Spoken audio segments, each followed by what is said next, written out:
কুমিরের সঙ্গে দীর্ঘ প্রায় 1 ঘন্টা লড়াই, শেষমেশ প্রাণে বেঁচে ফিরল গৃহবধূ। কুমিরের সঙ্গে দীর্ঘ প্রায় 1 ঘন্টা লড়াইয়ের পর প্রাণে বেঁচে ফিরল গৃহবধূ। ঘটনাটি দক্ষিণ 24 পরগনা জেলার পাথর প্রতিমা ব্লকের বনশ্যামনগর গ্রাম পঞ্চায়েতের অশ্বিনী মাইতির খেয়াঘাট সংলগ্ন এলাকায়। প্রণতি প্রামাণিক, বয়স প্রায় 37 বছর। স্বামী গৌতম প্রামাণিক পেশায় পরিযায়ী শ্রমিক। স্বামীর অবহেলার কারণে দীর্ঘদিন ধরে একটি ভাঙা ঘরে দুটি মেয়েকে নিয়ে বসবাস করে। বড় মেয়ে 11, দ্বিতীয় মেয়ে 2য় শ্রেণীতে। প্রত্যহ নদীতে কাঁকড়া ধরে জীবিকা নির্বাহ করত। প্রত্যেক দিনের ন্যায় আজ সকাল 6টা নাগাদ অশ্বিনী মাইতির খেয়াঘাট সংলগ্ন জঙ্গলে কাঁকড়া ধরতে যায়। সুতিতে টান পড়ায় চেকিং জাল নিয়ে নদীতে নেমে পড়ে প্রণতি। হঠাৎ করে কুমির একটি কোমরে ধরে কোনো রকমে প্রাণে বাঁচতে সামনে থাকা গাছটিকে ঝরিয়ে ধরে, নিজের কাপড় দিয়ে গাছের সঙ্গে জড়িয়ে দেয়। চিৎকার চেঁচামেচি চলতে থাকে। অন্যদিকে কুমির নাছোড়বান্দা জলে নিয়ে যাবে আর প্রণতি প্রাণে বাঁচতে চিৎকার চেঁচামেচি করতে থাকে। ততক্ষণে বিভিন্ন জায়গায় কামড় দিয়েছে, লেজ মেরেছে কুমির। শেষ পর্যন্ত এলাকার গৃহবধূরা দৌড়ে আসে, লোকজনকে দেখে কুমির ছেড়ে দিয়ে পালিয়ে যায়।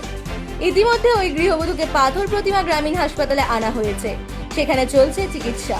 তবে অসীম সাহস ও রুদ্ধশ্বাস লড়াইয়ের পর বর্তমানে জীবন ফিরে পেয়ে খুশি গৃহবধূ। ঘটনা ঘটেছে কী ঘটনা ঘটবে? যখন ও নদীতে ওই সুতি ধরতে যায়, এবার যখন সুতি ধরা শেষ হয়েছে, নদী বাউন্ডারে উঠবে, তখন ও লাস্ট মিটার গাছ ধরে ঠিক সেখানে ধরে সুতিটা ধরছে। পিছন থেকে যে কুমিরটা এসছে, ও যখন গামলায় ধরে, ও তখন গাছের উপরে খুব লড়াই করছে।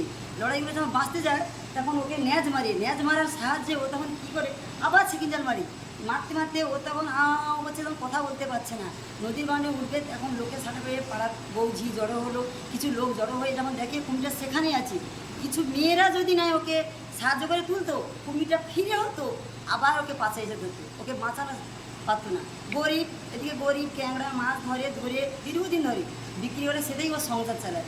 একটা মেয়ে 11-এ পড়ছে, 11-এ পড়ে উচ্চ মাধ্যমিক দিবে, ছোটো মেয়েটা 4-এ পড়ছে। কিন্তু এইভাবে সংসার, স্বামী থাকে বাইরে, সে একটু মদ মাতার লোক, সেরকম আর সঙ্গে মানে কথাবার্তা সেরকম বলে না আর কি।